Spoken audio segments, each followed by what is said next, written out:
Hello students, physics with electronic पाठशाला में आपका स्वागत है। आज के इस लेक्चर में हम अलजेब्राइक स्ट्रक्चर क्या होता है इसके बारे में पढ़ेंगे और उसके बाद हम ग्रुपाइड और मोनाइड्स और सेमी ग्रुप क्या होते हैं उनके बारे में पढ़ेंगे। देखिए, इसके पहले हमने बाइनरी ऑपरेशन पढ़ा था। तो बाइनरी ऑपरेशन में क्या होता था कि एक नॉन एम्प्टी सेट होता था और एक स्टार ऑपरेशन लेते थे। इस स्टार ऑपरेशन को ही हम बाइनरी ऑपरेशन कहते थे अगर वह S क्रॉस S से S में मैप करता था। अगर वो स्टार ऑपरेशन जो है वो मैपिंग है S क्रॉस S से S में मैप करता था तो उस स्टार को हम बाइनरी ऑपरेशन कहते थे। उस स्टार को हम बाइनरी ऑपरेशन कहते थे। अगर आपने उस लेक्चर को नहीं देखा है तो आप उसको पहले देख लीजिए, ठीक है। अब आते हैं अपने नेक्स्ट डेफिनेशन, अलजेब्राइक स्ट्रक्चर। ठीक है, तो अलजेब्राइक स्ट्रक्चर किसे कहते हैं? सबसे पहले डेफिनेशन देखिए इसका। Let S be any non empty set and star be any binary operation. आपने एक नॉन एम्प्टी सेट S लिया है, आपने एक नॉन एम्प्टी सेट S लिया है और एक स्टार बाइनरी ऑपरेशन लिया हुआ है। स्टार को हम बाइनरी ऑपरेशन समझ क्यों कहते हैं पता ही बता दिया गया। स्टार एक बाइनरी ऑपरेशन है जो S क्रॉस S से S में मैप करता है, इसलिए हम स्टार को हम बाइनरी ऑपरेशन कहते हैं।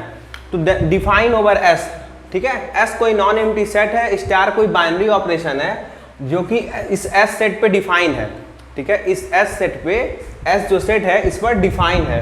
Then the set S together with star. जब हम सेट नॉन एम्प्टी सेट जो हमारा S है उसको हम बाइनरी ऑपरेशन स्टार के साथ लिखते हैं। जब हमारा जो नॉन एम्प्टी सेट जैसे ये S है इसको इस स्टार बाइनरी के साथ जब हम एक साथ लिखते हैं तो उस स्ट्रक्चर एक साथ रखेंगे या एक साथ लिखते हैं तो उसको हम कहेंगे कि वो जो स्ट्रक्चर है उसको हम अलजेब्राइक स्ट्रक्चर कहेंगे। देखिए, define over S then the set S together with star. जब जो हमारा नॉन एम्प्टी सेट है उसको हम स्टार के साथ एक साथ लिखें, एक साथ हो, जो नॉन एम्प्टी सेट हो इस स्टार के साथ एक साथ हो तो उस स्ट्रक्चर को हम कहेंगे, ये भी एक स्ट्रक्चर है। तो इस फॉर्म को हम कहते हैं अलजेब्राइक स्ट्रक्चर। अलजेब्राइक स्ट्रक्चर, ठीक है। S स्टार को हम पढ़ते हैं अलजेब्राइक स्ट्रक्चर। मतलब S कोई नॉन एम्प्टी सेट था, स्टार कोई बाइनरी ऑपरेशन था, उन दोनों को एक साथ जब लिए तो वो जो स्ट्रक्चर है उस स्ट्रक्चर को हम अलजेब्राइक स्ट्रक्चर कहते हैं। जैसे एग्जांपल में देखिए, set of natural number under addition, set of integer under addition, set of rational number under addition. आप एडिशन की जगह और भी ऑपरेशन ले सकते हैं, बशर्ते वो बाइनरी ऑपरेशन होना चाहिए। कोई भी ऑपरेशन ले सकते हैं बट उस सेट के साथ बाइनरी ऑपरेशन भी तो फॉर्म करना चाहिए। बाइनरी ऑपरेशन के लिए कल हमने चेक किया था कि कब ऑपरेशन बाइनरी ऑपरेशन होता है या नहीं। वो प्रॉपर्टी होती है ना कि दोनों के एलिमेंट को हम ऑपरेट करें तो जो आउटपुट मिले वो भी उस सेट में ही जाना चाहिए, उसके कोडोमेन वाले सेट में जाना चाहिए, ठीक है। तो उसी तरह हम कहेंगे n plus Z plus Q plus, ये सब क्या है? अलजेब्राइक स्ट्रक्चर है, ठीक है। अलजेब्राइक स्ट्रक्चर कुछ होता नहीं है, जब नॉन एम्प्टी सेट और ऑपरेशन को एक साथ लिखते हैं तो वो स्ट्रक्चर फॉर्म करता है, उस स्ट्रक्चर को अलजेब्राइक स्ट्रक्चर कहते हैं, ठीक है। अगली डेफिनेशन है ग्रुपाइड। अगली जो डेफिनेशन है वो है ग्रुपाइड की। अब ग्रुपाइड क्या होता है? देखिए, ग्रुप मेन हमको ग्रुप की डेफिनेशन पढ़नी है, मेन हमको ग्रुप की डेफिनेशन पढ़नी है। बट ग्रुप की डेफिनेशन पढ़ने के पहले कुछ टर्मिनोलॉजी है, कुछ उसके छोटे छोटे पार्ट हैं, उनको पढ़ना जरूरी है, ठीक है। तो ये ग्रुपाइड है, सेमी ग्रुप है, फिर मोनाइड पढ़ेंगे, फिर लास्ट में आता है ग्रुप, ठीक है। तो पहले ग्रुपाइड देखिए क्या होता है। Let G be any non empty set and star be any binary operation defined over G। आपने एक G, जैसे यहाँ पे S नॉन एम्प्टी सेट लिया है, जैसे आपने यहाँ S नॉन एम्प्टी सेट लिया है उस तरह आपने यहाँ G नॉन एम्प्टी सेट ले लिया।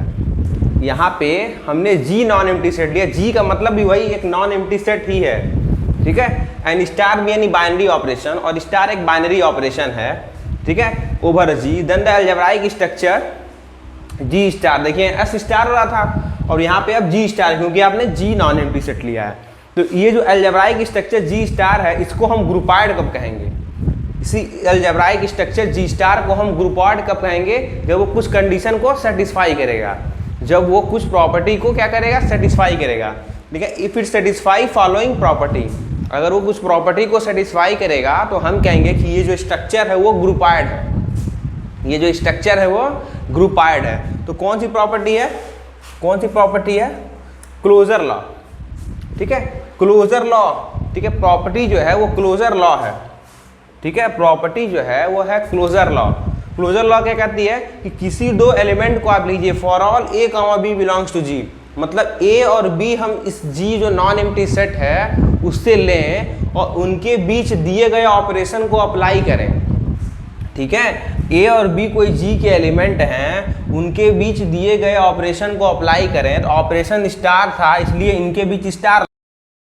तो देखिए जब हम क्लोजर लॉ बता रहे थे कि for all A comma B belongs to G such that A plus B belongs to G, मतलब कि दो एलिमेंट अगर जी के हैं तो उनका एडिशन भी, मतलब उनके बीच लगने वाले ऑपरेशन जब हम उस पर लगाएंगे तो वो भी जी में जाएगा। ठीक है, तो ए प्लस बी बिलोंग्स टू जी।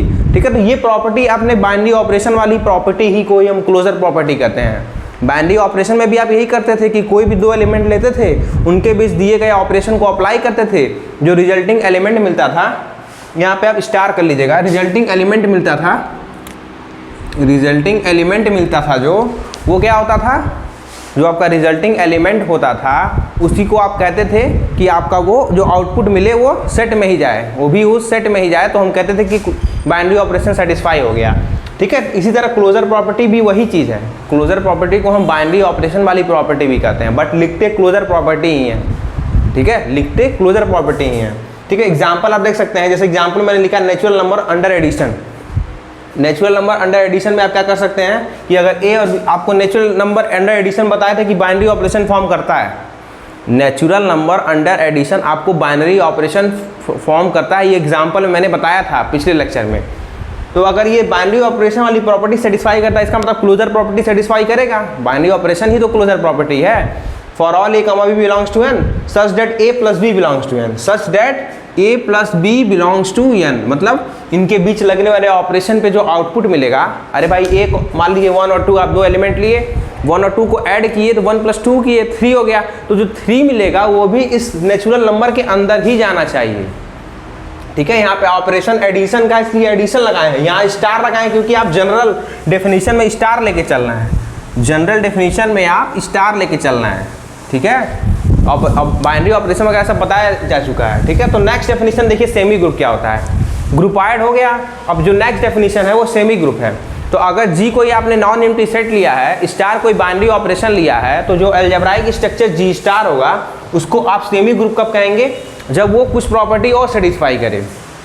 ठीक, अब जो भी डेफिनेशन बताएंगे ना सब कुछ वही रहेगा, सिर्फ प्रॉपर्टी कुछ बढ़ती रहेगी, सब कुछ वही रहेगा, कुछ प्रॉपर्टी हर बार बढ़ती रहेगी। ठीक है, इस बार क्या प्रॉपर्टी है, क्लोजर लॉ भी सेटिस्फाई हो जाए और एसोसिएटिव लॉ भी सेटिस्फाई हो जाए।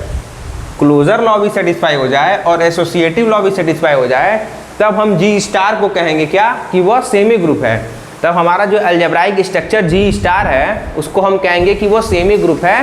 कब, जब वो क्लोजर लॉ भी होल्ड हो जाए और एसोसिएटिव लॉ। अब क्लोजर लॉ बताए थे क्या होता है कि अगर दो एलिमेंट कोई भी लें, उनके बीच ऑपरेशन लगाएं तो वो भी उस सेट में ही जाए। तो ए और बी कोई दो एलिमेंट लिए, फॉर ऑल ए कॉमा, इस फॉर ऑल का साइन होता है ये, तो for all A comma B belongs to G such that A star B belongs to G. A star B का मतलब क्या होगा कि स्टार ऑपरेशन लेके चलना है ना इन जनरल, तो ए स्टार बी जो आएगा वो भी इस सेट में ही जाना चाहिए। बिलोंग्स, ये बिलोंग का साइन होता है। ठीक है, बिलोंग का मतलब उस सेट के अंदर जाए। ठीक है, तो ये क्लोजर लॉ हो गया। दूसरी प्रॉपर्टी है एसोसिएटिव लॉ। एसोसिएटिव लॉ के लिए आपको कम से कम 3 element, for all A comma B comma C belongs to G, देखिए लिखा हुआ है for all A comma B comma C belongs to G, मतलब आपको 3 एलिमेंट चाहिए। एसोसिएटिव लॉ क्या कहता है कि किसी भी को जो भी सेट है उस सेट के अंदर आप 3 एलिमेंट ले लीजिए, कोई भी 3 एलिमेंट। ठीक है, such that A star B star C, सबसे पहले ए और बी को एक साथ ऑपरेट करेंगे। देखिए ए स्टार बी को एक साथ ऑपरेट किए हैं, बाहर सी को रखे हैं, स्टार सी मतलब सी को पहले बाहर रखे हैं, इक्वल टू, अब यहाँ पे ए को बाहर कर दिए और बी और सी को एक साथ कर लिए। तो अगर ऐसी प्रॉपर्टी होल्ड होती है हर एक ए बी सी के साथ, हर एक ए बी सी के साथ ये प्रॉपर्टी अगर होल्ड होती है तो इस प्रॉपर्टी, इस लॉ को हम कहते हैं एसोसिएटिव लॉ। अगर ये लॉ कंडीशन होल्ड हो, इस कंडीशन को हम एसोसिएटिव लॉ कहते हैं। ठीक है, तो पहली बात तो ग्रुपाइड क्या होता है, ग्रुपाइड में हम सिर्फ क्लोजर प्रॉपर्टी सेटिस्फाई हो जाए तो हम कहते हैं वो ग्रुपाइड है। एसोसिएटिव लॉ में 2 प्रॉपर्टी सेटिस्फाई हो जाए, मतलब सेमी ग्रुप में 2 प्रॉपर्टी सेटिस्फाई हो जाए, पहली क्लोजर प्रॉपर्टी और दूसरी एसोसिएटिव लॉ। ठीक है, आइए अब नेक्स्ट डेफिनेशन देखते हैं मोनाइड क्या होता है। नेक्स्ट डेफिनेशन देखते हैं कि मोनाइड क्या होता है। ठीक है, तो मोनाइड के लिए देखिए मोनाइड क्या होता है। मोनाइड भी जैसे, मोनाइड भी देखिए इन्हीं की तरह होगा, जो मोनाइड है वो भी सेम इसी की तरह होगा, कुछ प्रॉपर्टी इसमें बढ़ जाएगी। देखिए अब जैसे हमको मेनली ग्रुप की डेफिनेशन बतानी है, मेनली जो है हमें ग्रुप की डेफिनेशन बतानी है, बट ग्रुप के पहले आपको ये सब पता होना चाहिए। जब आप कंपटीशन एग्जाम में जाएंगे तो आपको ग्रुप, सेमी ग्रुप सब कुछ आना चाहिए, ठीक है। और ये भी सब ग्रुप से ही रिलेटेड है, ये भी सब ग्रुप से ही रिलेटेड है, ठीक है। तो आइए अब देखते हैं अगला डेफिनेशन, वो है मोनाइड, वो है मोनाइड। तो हेडिंग डालिएगा मोनाइड, ठीक है। सेमी ग्रुप हो गया, नेक्स्ट डेफिनेशन है मोनाइड। मोनाइड, ठीक है, लिखिएगा, सेम वही लैंग्वेज होगा। Let G be any non empty set, let G be any non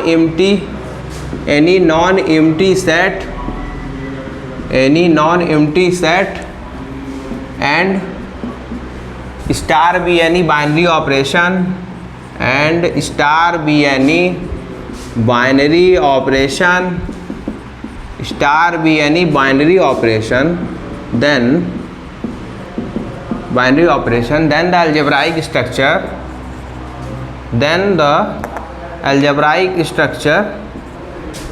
then the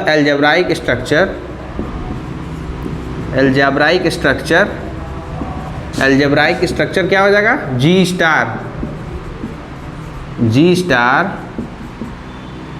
star is said to be a monoid,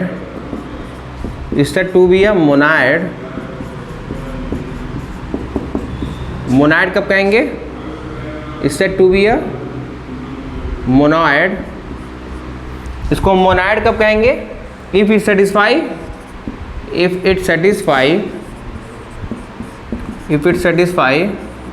following condition.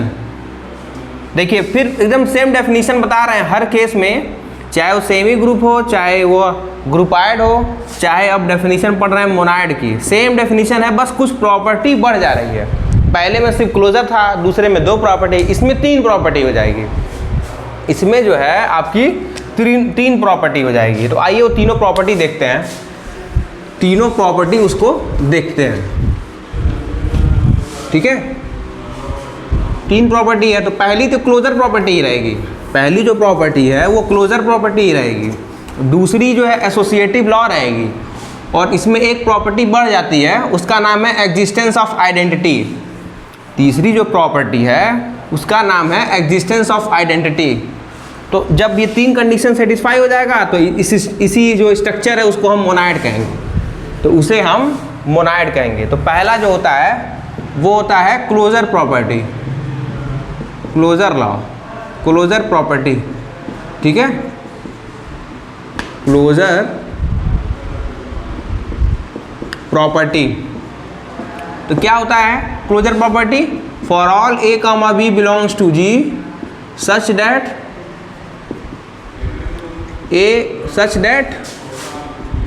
A star B belongs to G. यही होता है ना definition, closure law की यही definition होती है ना closure property की। सेकंड होता था associative law,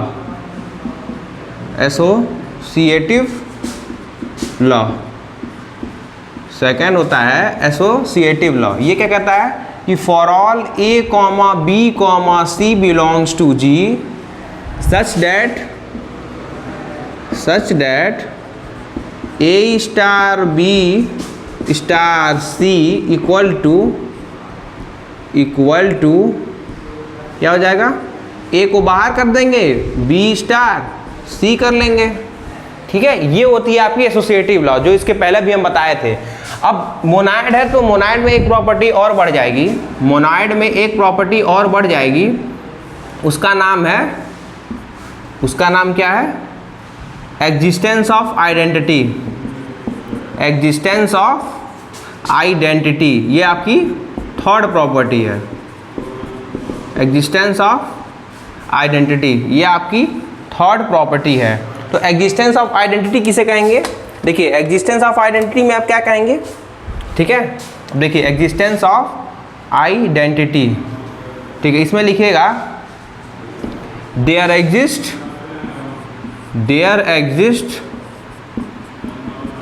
exist an element there exists an element there exists an element E, there exists an element E is called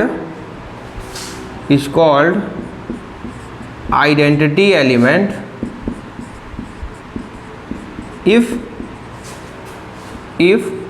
for each A belongs to G such that A star E star A equal to A। ठीक है, देखिए एक आपको ऐसा element E मिलेगा, there exist an element E belongs to G। E आपको E मतलब E मैंने आइडेंटिटी का मतलब है, स्मॉल E। देखिए कोई एलिमेंट, देखिए अभी E एक जनरल ले रहा है ना, आइडेंटिटी यहाँ पे जनरल ले रहा है इसलिए E मान रहे हैं। आइडेंटिटी आपकी अलग अलग ऑपरेशन में चेंज होती रहती है। आइडेंटिटी जो है अलग अलग ऑपरेशन, मतलब एडिशन में कुछ और होगी, मल्टीप्लिकेशन में कुछ और होगी, हर ऑपरेशन में अलग अलग आइडेंटिटी एलिमेंट होता है। ठीक है, तो यहाँ पे हम जनरल ले रहे हैं इसलिए उसको E नाम दे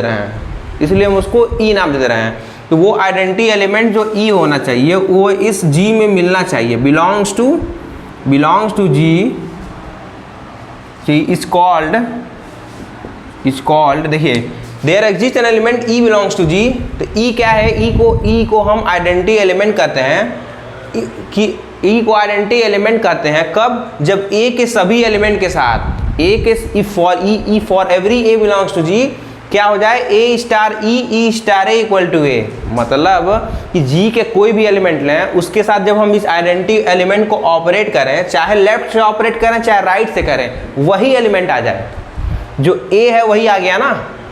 तो ऐसा एलिमेंट अगर उस G में मिलता है तो हम कहेंगे कि वो आइडेंटिटी एलिमेंट है। जैसे मान लीजिए 0 मान लीजिए आपने लिया, तो आपको पता है कि A प्लस 0 चाहे 0 प्लस A करें तो हमेशा A ही आएगा, 0 से कोई फर्क नहीं पड़ेगा। ठीक है, तो जैसे 0 को हम आइडेंटिटी एलिमेंट कहेंगे तो कब कहेंगे, अलग अलग ऑपरेशन में आइडेंटिटी एलिमेंट अलग अलग होता है। जैसे आप एग्जाम्पल में लिख लीजिए, एग्जाम्पल यहाँ देखिए, एग्जाम्पल आप नोट कर सकते हैं। जैसे आपको मैंने दे दिया एग्जाम्पल, आपको यहाँ तक आप नोट कर लिए, ये डेफिनेशन है मोनाइड की, ये जो है मोनाइड की डेफिनेशन है, इसको आप नोट कर लीजिए कि 3 प्रॉपर्टी सेटिस्फाई करेगा अगर ये G स्टार जो है, ये जो G स्टार है अगर ये 3 प्रॉपर्टी सेटिस्फाई करता है तो इस G स्टार को हम मोनाइड कहते हैं। ठीक है, अब आइए एग्जाम्पल देखते हैं, अब मोनाइड पर एग्जाम्पल देखते हैं,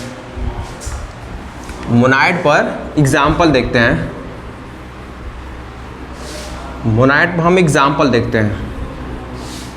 ठीक है, जैसे एग्जाम्पल लिख लीजिए, जैसे आपने सेट ऑफ इंटीजर लिया, सेट अंडर एडिशन